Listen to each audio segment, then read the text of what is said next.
தனது மனைவியை பொல்லால் தாக்கி கொலை செய்ததாக கூறப்படும் கணவன் கைது செய்யப்பட்டுள்ளதாக வாதுவை போலீசார் தெரிவித்துள்ளனர்.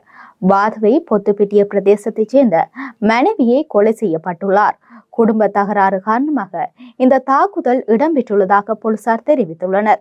இந்த தாக்குதலின் போது கொலை செய்யப்பட்ட மனைவியின் சகோதரியும் காயமடைந்துள்ளதாக போலீசார் குறிப்பிட்டுள்ளனர். இது தொடர்பான மேலதிக விசாரணைகளை வாதுவை போலீசார் மேற்கொண்டு வருகின்றனர்.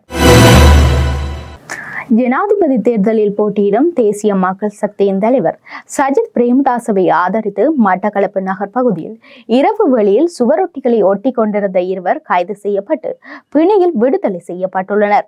கைது செய்யப்பட்ட இருவரை மட்டக்களப்பு நீதவான் நீதிமன்றத்தில் ஆஜர்படுத்திய நிலையில் நீதவான் பிணையில் விடுவித்துள்ளார். மட்டக்களப்பு தலைமையக போலீசார் நள்ளிரவு வீதியில் ரோந்து நடவடிக்கையில் ஈடுபட்டிருந்த போது மாமாங்கம் பகுதியில் வீதியில் உள்ள மின்சார தூண்கள் மற்றும் சுவர்களில் இருவர் ஜனாதிபதி வேட்பாளர் சஜித் பிரேமதாசவை ஆதரித்து தேர்தல் சட்டத்தை மீறி சுவரொட்டிகளை ஒட்டி கொண்டிருந்துள்ளனர். அதனை அடுத்து இருவரையும் போலீசார் கைது செய்ததுடன் சுவரொட்டிகளையும் கைப்பற்றியுள்ளமை குறிப்பிடத்தக்கது.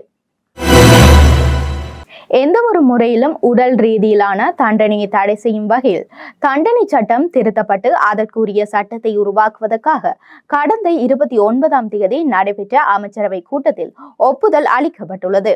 இதன்படி வரைவு தயாரிப்பாளரால் தயாரிக்கப்பட்ட சட்டமூலத்திற்கு சட்டமா அதிபரின் அனுமதியும் கிடைத்துள்ளது. சட்டமூலத்தை அரசாங்க வர்த்தமானியில் பிரசுரிப்பதற்கும் பின்னர் அதனை பாராளுமன்றத்தின் ஒப்புதலுக்காக சமர்ப்பித்தற்கு நீதி சிறைச்சாலை விவகாரங்கள் மற்றும் அரசியலமைப்பு மறுசீரமைப்பு அமைச்சரினால் பரிந்துரைக்கப்பட்ட பிரேரணைக்கு அமைச்சரவை அங்கீகாரம் வழங்கியுள்ளது. பௌத்த சமயம் மற்றும் கலாச்சார அலுவல்கள் அமைச்சரினால் முன்வைக்கப்பட்ட பிரேரணைக்கு அமைய 2025ஆம் ஆண்டு அறநெறி பாடசாலை ஆசிரியர்களுக்கான சீருடை கொடுப்பனவை வழங்குவதற்கு அங்கீகாரம் வழங்கப்பட்டுள்ளது. அறநெறி பாடசாலை ஆசிரியர்களின் சேவையை மதிப்பீடு செய்து அவர்களை ஊக்குவிக்கும் வகையில் வருடாந்த ஆசிரியர் கொடுப்பனவாக 5000 ரூபாய் தற்போது வழங்கப்பட்டு வருகின்றது. இதன்படி சீருடை கொடுப்பனவுடன் 2025ஆம் ஆண்டில் ஆசிரியர்களுக்கு வருடாந்த கொடுப்பனவாக 7500 ரூபாய் வழங்கப்படும் என அரசாங்க தகவல் திணைக்களம் தெரிவித்துள்ளது.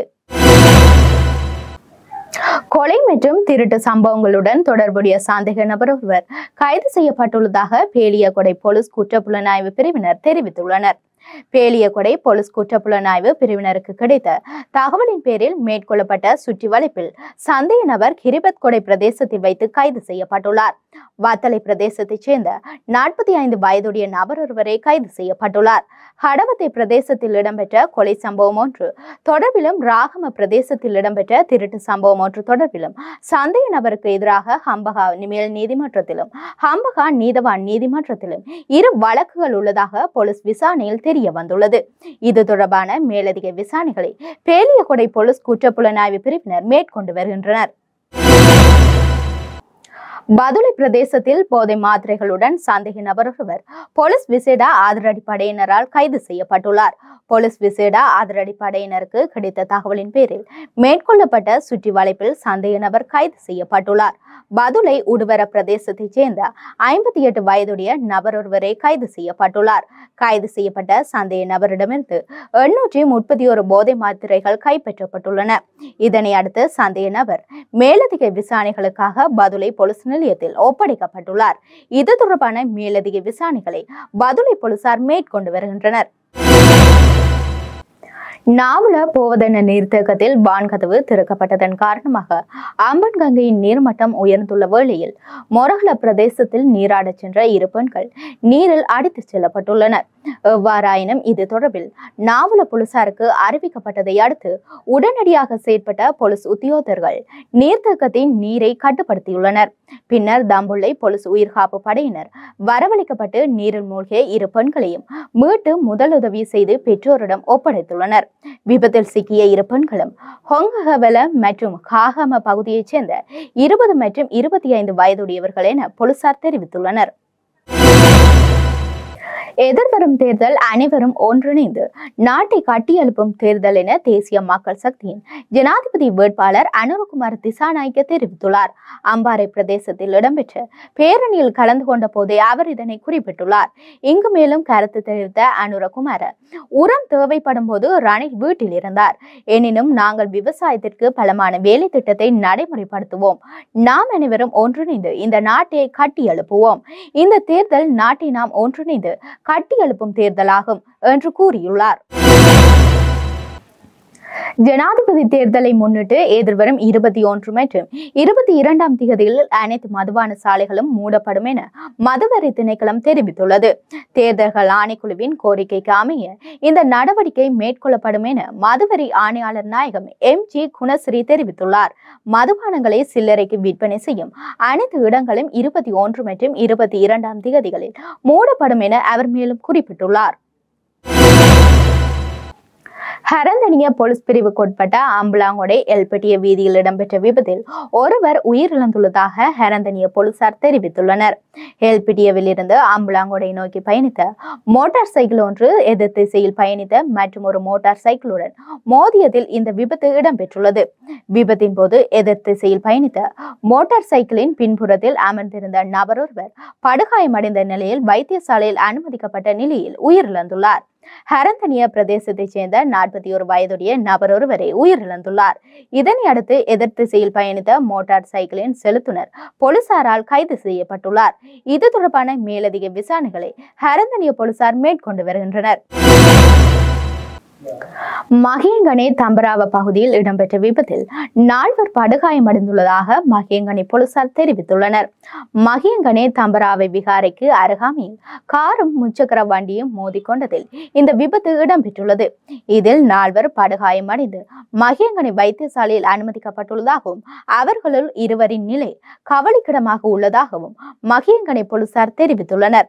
இது தொடர்பான மேலதிக விசாரணைகளை மகியங்கனை போலீசார் மேற்கொண்டு வருகின்றனர்.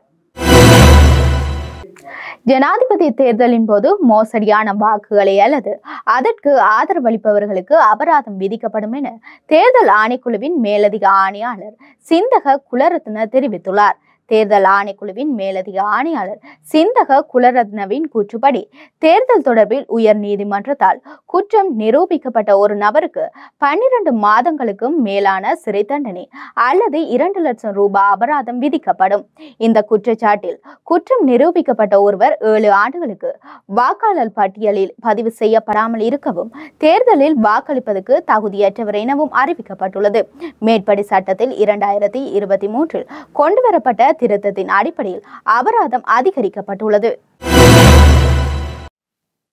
பொரளை போலீஸ் பிரிவுக்குட்பட்ட எல்விட்டிகள மாவட்ட ஹொஸ்வதி வீதிக்கு அருகில் இடம்பெற்ற விபத்தில் இளைஞர் ஒருவர் உயிரிழந்துள்ளதாக பொரளை போலீசார் தெரிவித்துள்ளனர். நாரகன்பட்டி நோக்கி பயணித்த மோட்டார் சைக்கிள் லொரி ஒன்றுடன் மோதியதில் இந்த விபத்து இடம்பெற்றுள்ளது.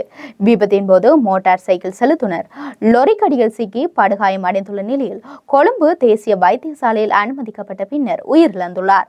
பிளியத்தலை பிரதேசத்தைச் சேர்ந்த 19 வயதுடைய இளைஞனை உயிரிழந்துள்ளார்.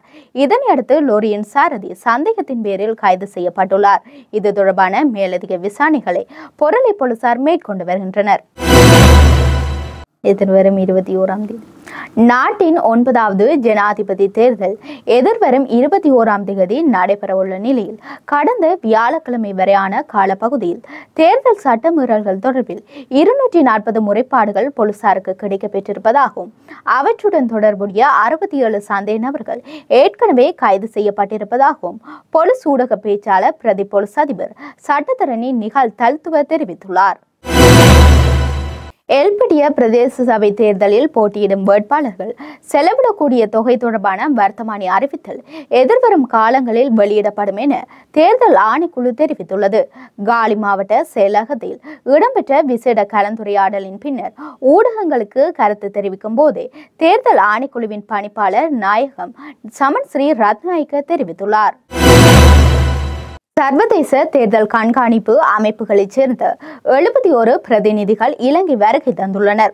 அவர்களில் 43 பேர் ஐரோப்பிய ஒன்றியத்தைச் சேர்ந்தவர்கள், 22 பேர் பொதுநலவாய நாடுகளைச் சேர்ந்தவர்கள். கூடுதலாக தேர்தல்களுக்கான ஆசிய வலையமைப்பிலிருந்து 6 பேரும் உள்ளதாக தெரிவிக்கப்படுகிறது. வரும் நாட்களில் மேலும் 34 ஐரோப்பிய ஒன்றிய பார்வையாளர்கள் மற்றும் 3 கூடுதல் ஆசிய வலையமைப்பு பிரதிநிதிகள் வருவார்கள் என்று எதிர்பார்க்கப்படுகின்றது. அண்டை நாடுகளைச் சேர்ந்த 7 பேர் இந்த செயற்பாட்டில் மேலும் இணைவார்கள் என தெரிவிக்கப்படுகிறது. இதேவேளை 22 தேர்தல் தொகுதிகளில் விரிவான கண்காணிப்பை உறுதி செய்வதற்காக பார்வையாளர்கள் குழுக்கள் தங்களது நடவடிக்கைகளை தொடங்கியுள்ளன என்று தேசிய தேர்தல் ஆணைக்குழு தெரிவித்துள்ளது. Tidak.